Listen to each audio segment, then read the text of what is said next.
A low-carb, high-fat diet for gut health. Is it right for you?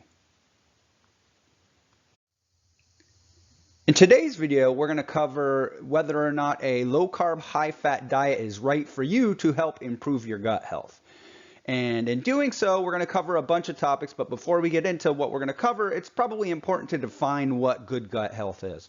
We're not going to define good gut health by a specific microbiome because we really don't know what a healthy microbiome is.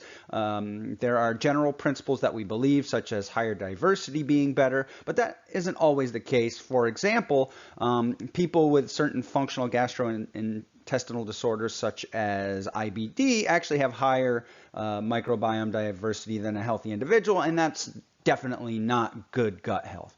We're going to define good gut health as simply having proper motility, digesting and absorbing your food, maintaining an overall level of health without any issues going on such as SIBO, IBS, or things of that nature. So to begin, we're going to cover why might a low-carb, high-fat diet benefit gut health? What are the particular components of this diet that may make it healthy for you to build a healthy gut? Next, we'll discuss some of the drawbacks of a low-carb, high-fat diet for gut health. Then we'll discuss the types of low-carb, high-fat diets and the two most important questions you should ask yourself before starting a low-carb, high-fat diet for gut health. And at the end, we'll give you some basic principles to think about on whether or not you should do a low-carb, high-fat diet for your gut health and which one you should select. So why would a low-carb, high-fat diet benefit gut health?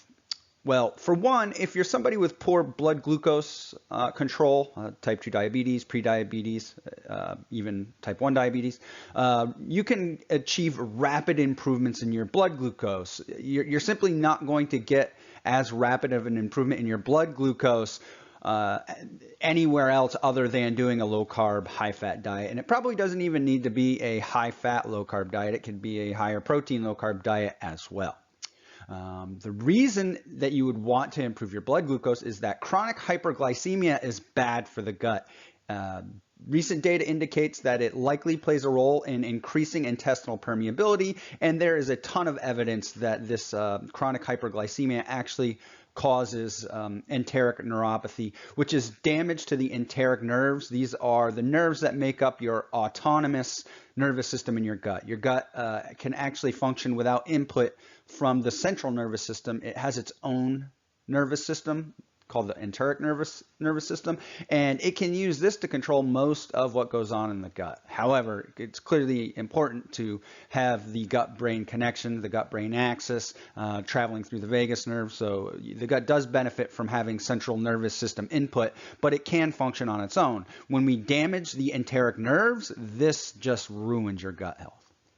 Next, typically, low-carb, high-fat diets will remove most of the typical processed foods found in the American diet. We're talking about cereals and snacks. There is a bunch of evidence coming out that emulsifiers and additives added to processed foods actually negatively impact the microbiome and aspects of gut health. A recent one done in humans found that the commonly used emulsifier carboxymethylcellulose causes microbial disruption and alters metabolite levels within the human gut. And finally, a low-carb, high-fat diet can often remove common sources of gastrointestinal discomfort, things like FODMAPs, which are rapidly fermentable carbohydrates, saponins, which are soapy-like components of found in vegetables, lectins, and oxalates as well. And it's important to point out that these foods should not be problematic. We should be able to handle them fine. These are not universal toxins. These are not universally problematic for everyone, but if you are having problems with gut health, it may help you to remove some of these foods for a period of time. A low carbohydrate, high fat diet is one of the many ways of eliminating a lot of these foods because you're going to get rid of a ton of starchy vegetables and a lot of processed foods. Now, while there are clear beneficial effects of going to a low carbohydrate, high fat diet for your gut health, there are also some drawbacks. For one, a low carbohydrate, high fat diet for most people is going to generally be higher meat, and this can lead to high amounts of sulfur, ammonia, and heme iron entering the colon. Sulfur is coming from sulfur-based amino acids found in meat, methionine, cysteine. They're also found in vegetable-based proteins, but to a lower extent. If you're overeating meat, in other words, if you're doing a low carbohydrate diet and you're not maintaining a healthy weight, this could deposit a lot of these sulfur-based amino acids into the colon, and sulfate-reducing bacteria participate in a process that increases the production of hydrogen sulfide. This is something you do not want to have high levels of in your colon. You want to have it there, but you don't want to have high levels of it. Protein contains nitrogen, which leads to the production of ammonia. So if you over consume meat, a lot of this can get to the colon. And heme iron, which is only found in animal-based products. Also, you don't want to get too much of that in the colon. This isn't to say that you should avoid meat altogether. You can have a relatively high amount of meat in your diet, but if you're overeating it above and beyond what you need to the point where you're actually maintaining an unhealthy weight or gaining weight, you're probably eating too much. Transitioning back is time consuming. If you have it in your head, and I know a lot of people have this in their head, they're going to go low carb, high fat for a while, and then they're going to transition back to a high carb diet.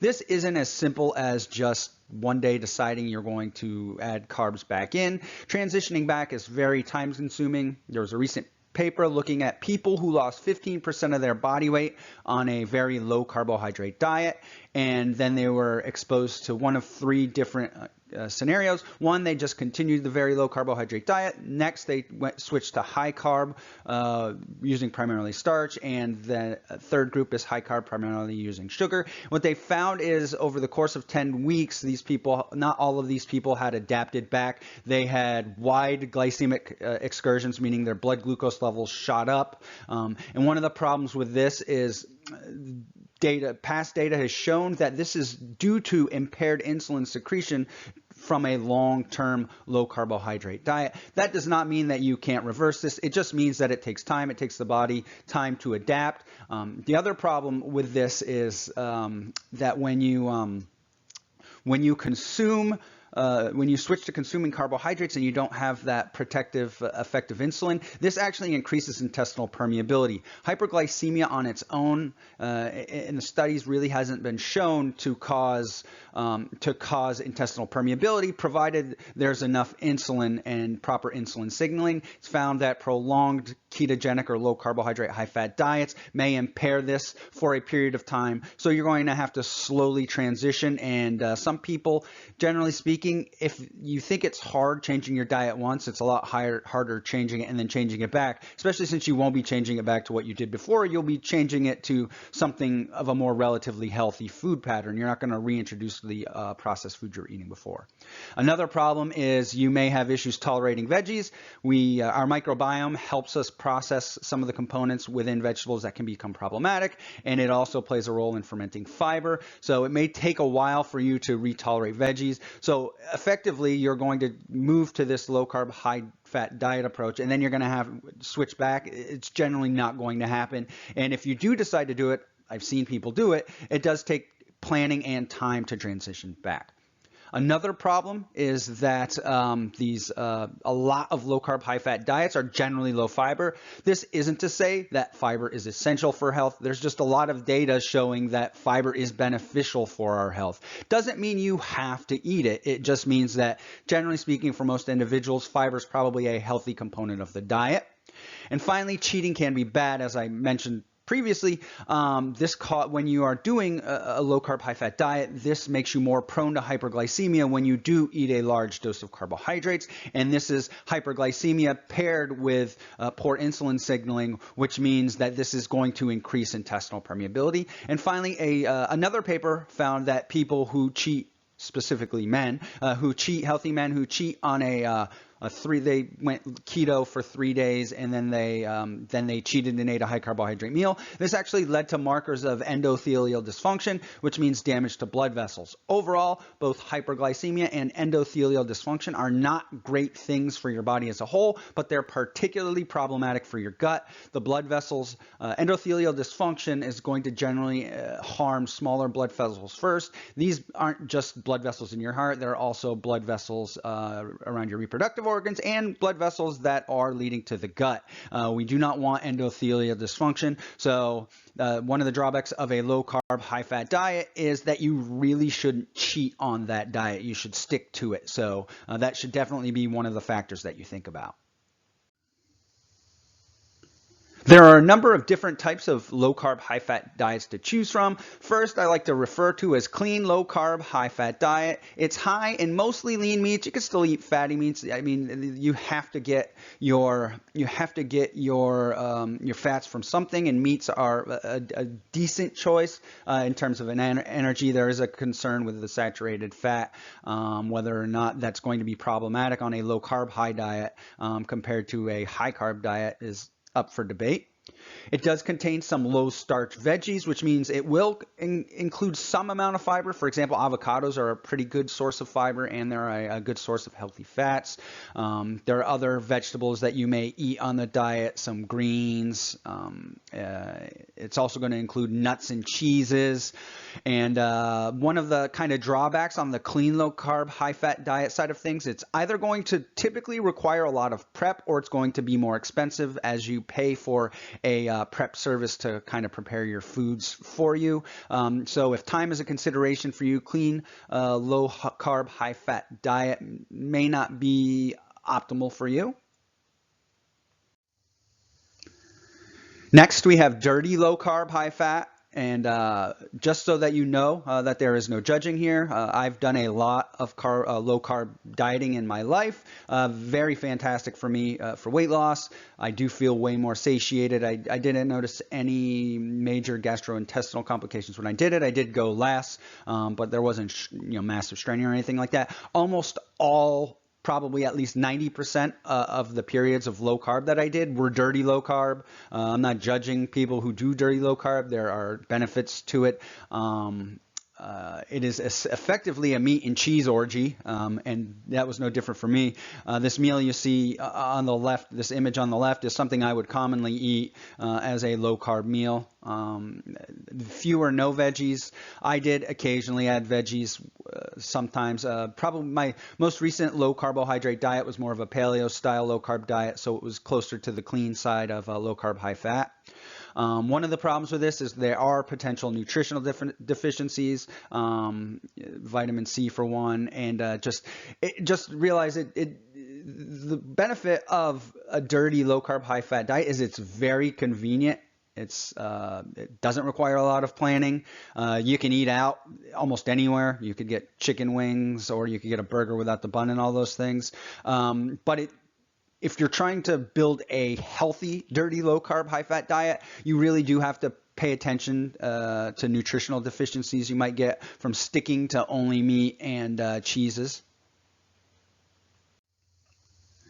And finally, we have a plant-based, low-carb, high-fat diet. This is a relative newcomer on the scene. People have been doing it for a while, but there hasn't been a ton of like books and things of that nature on plant-based low carb. But there is a lot more interest in plant-based low carb.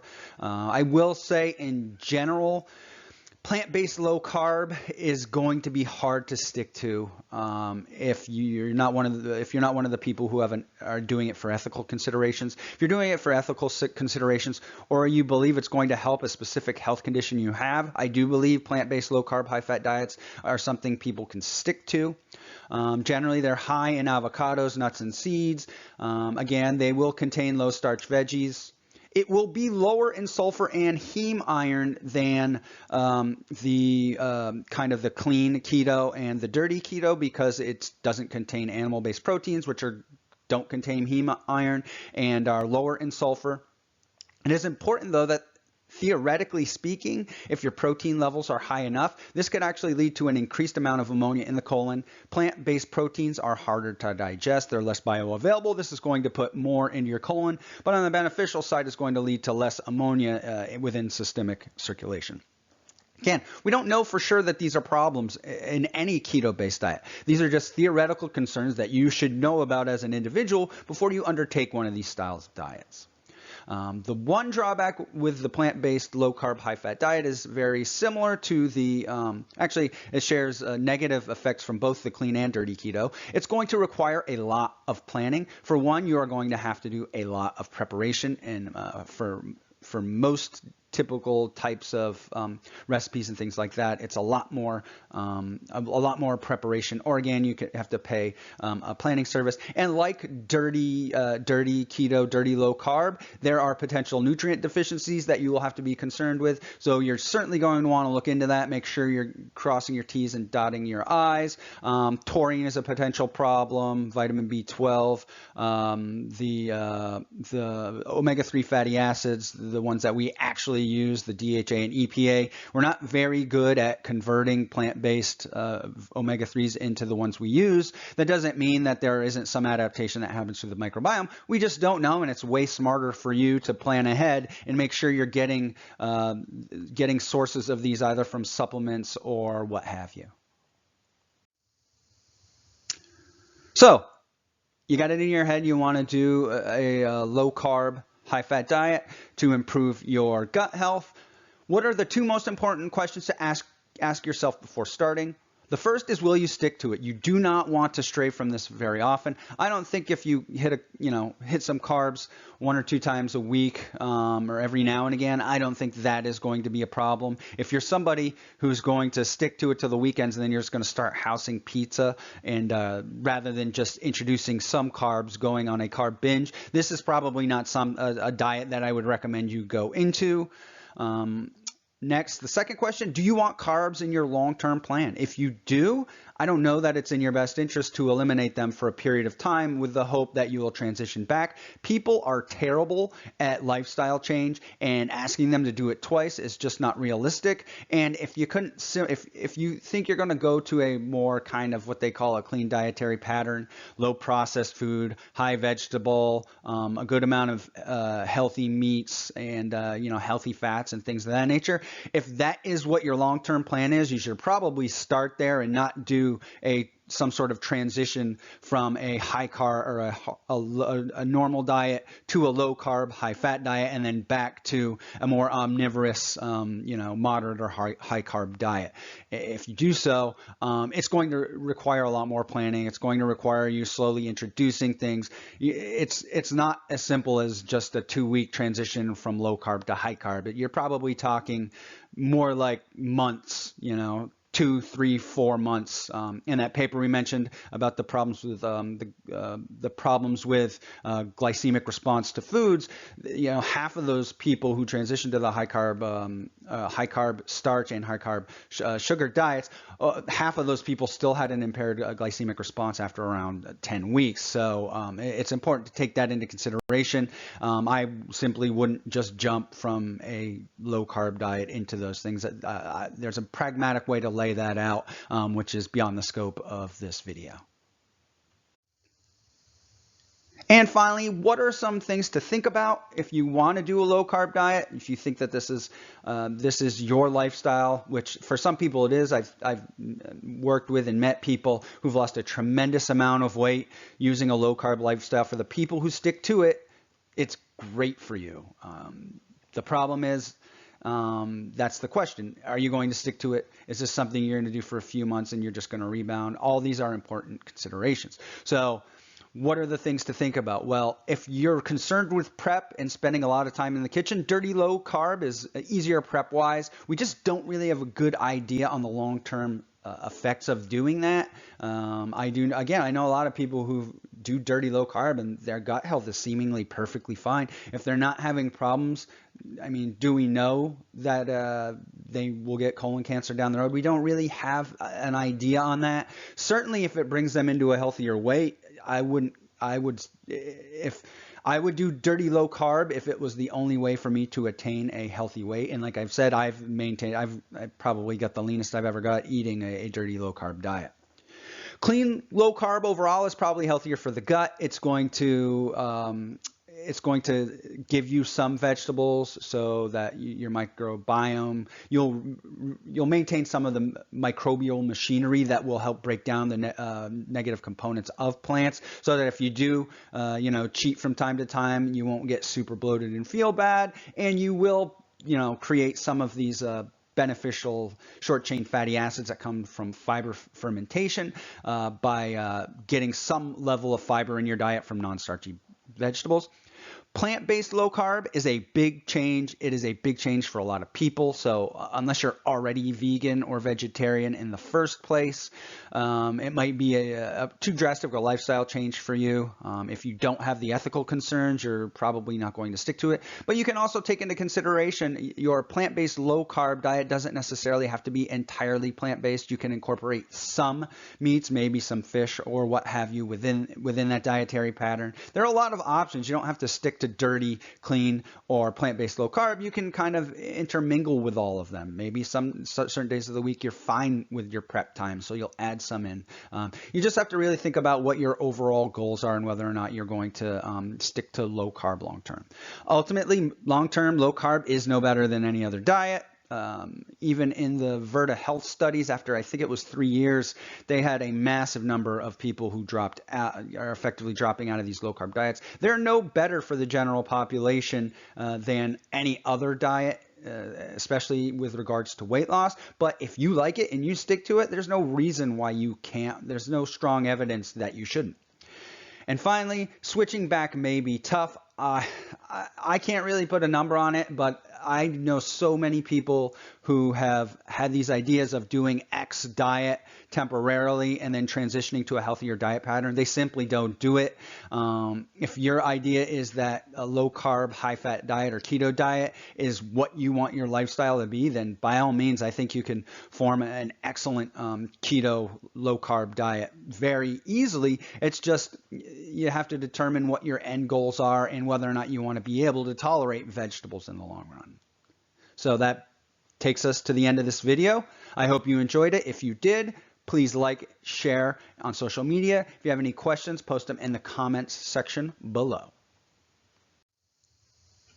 Thank you all for listening in. Here are the references we used. I used one of my blogs, which is heavily referenced on the hyperglycemia. Really hope you check that out because it does discuss that it's not just hyperglycemia that's the problem. It's also either a lack of insulin or poor insulin signaling.